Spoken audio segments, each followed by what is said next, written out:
آج تیری اندھیری قبر میں جب تیرے ساتھ کوئی نہیں تو بالکل اکیلا ہے، نہ تو تیرا بھائی تیرا ساتھ ہے، نہ تیرا بیٹا اور نہ کوئی اور، ایسا وقت میں آج میں تیرے ساتھ ہوں تو نماز قبر میں اس شخص کی طرف کسی بھی آفت اور مصیبت کو آنے نہیں دے گی۔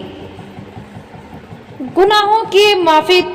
طبرانی شریف کی روایت ہے کہ آپ صلی اللہ علیہ وسلم نے فرمایا، جس کا مفہوم ہے تم گناہ کرتے رہتے ہو پھر صبح یعنی فجر کی نماز پڑھتے ہو تو تمہاری یہ نماز رات سے لے کر صبح تک کی جتنے بھی صغیرہ یعنی چھوٹے چھوٹے گناہ تم سے ہوئے ہیں ان سب کو مٹا دیتی ہے۔ پھر تم گناہ کرتے ہو یہاں تک کہ ظہر کی نماز پڑھتے ہو تو یہ نماز فجر سے لے کر ظہر تک کی جتنی بھی صغیرہ گناہ تم سے ہوئے تھے ان سب کو معاف کرا دیتی ہے تم سے، پھر نہ جانے اور کتنے گناہ ہو جاتے ہیں۔ پھر عصر کی نماز ظہر اور عصر کی نماز کے بیچ کے تمہارے جتنے بھی چھوٹے چھوٹے گناہ تھے ان سب کو مٹا دیتی ہے۔ اسی طرح تم مغرب کی نماز ادا کرتے ہو تو یہ عصر اور مغرب کی نماز کے بیچ کے وقت کے تمام چھوٹے چھوٹے تمہارے گناہوں کو دھو دیتی ہے۔ اسی طرح عشاء کی نماز کا معاملہ ہے۔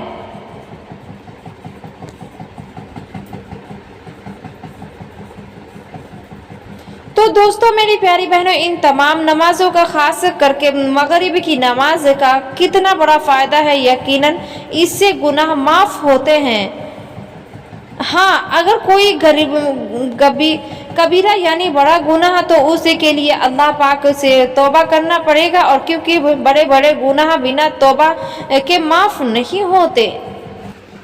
چوتھا بڑا فائدہ یہ ہے کہ بھلائی کے کاموں پر قائم رہنا۔ آپ صلی اللہ علیہ وسلم نے فرمایا، جس کا مفہوم ہے میری امت اس وقت تک بھلائی یعنی خیر کے کاموں پر رہے گی جب تک کہ تارے نظر آنے تک مغرب کی نماز میں دیری نہیں کرے گی۔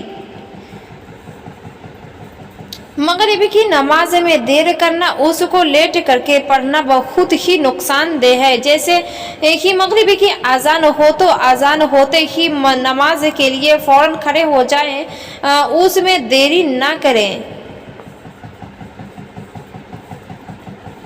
جب تک ہم ایسا کرتے رہیں گے تو آقا صلی اللہ علیہ وسلم کا فرمان ہے کہ ہم خیر پر قائم رہیں گے، اور اگر ہم مغرب کی نماز میں دیر کریں گے تو ہم خیر اور بھلائی سے خالی رہ جائیں گے۔ آپ صلی اللہ علیہ وسلم کا یہ فرمان ہم سب کے لیے بہت فائدہ مند ہے، تو مغرب کی نماز میں دیر نہ کریں، اس کو جلد پڑھیں۔ کچھ لوگوں کی عادت ہوتی ہے کہ وہ ہر نماز میں دیر کرتے ہیں، اس کو لیٹ کر کے پڑھتے ہیں۔ ان کو اپنی اس عادت کو ختم کر لینا چاہیے، تمام نمازوں کو جلدی پڑھیں، خاص کر کے مغرب کی نماز کو جلدی پڑھیں۔ جیسے ہی مغرب کی نماز کا وقت ہو جائے فوراً نماز کو ادا کریں، کیونکہ مغرب کی نماز کا وقت ایسا ہوتا ہے کہ جس میں لوگ اپنے اپنے کاموں میں بہت زیادہ بیزی ہوتے ہیں، جس کی وجہ سے کبھی کبھار نماز پڑھنے میں دیر ہو جاتی ہے، اور کبھی کبھی تو نماز قضا ہی ہو جاتی ہے۔ یہ بہت ہی کمی کی بات ہے۔ ذرا سوچئے، ہم اللہ پاک کی کتنی انگنت نعمتیں استعمال کر رہے ہیں، تو کیا ہم اس کے لیے اپنے 10 منٹ بھی نہیں نکال سکتے؟ تو دوستو میری پیاری بہنوں، اس میں کوتاہی نہ کریں، بالکل جیسے ہی مغرب کی نماز کا وقت ہو جائے فوراً نماز کو ادا کیجیے۔ اسی طرح ہماری تمام نمازوں کا بھی حال ہونا چاہیے، جیسے ہی وقت ہو جائے فوراً نماز ادا کریں۔ تو دوستوں میری پیاری بہنوں یہ تھا مغرب کی نماز کے 4 بڑے فائدے. ان میں سے کچھ فائدے دوسری نمازوں کے بھی ہوتے ہیں اور ہر نماز کو پابندی سے پڑھنی چاہیے. اس ویڈیو کلپ کو صدقے کی نیت سے دوسروں بھائیوں کو شیئر کریں. آپ سے بہت جلد ملاقات ہوگی اگلی ویڈیو میں انشاءاللہ. السلام علیکم ورحمۃ اللہ وبرکاتہ.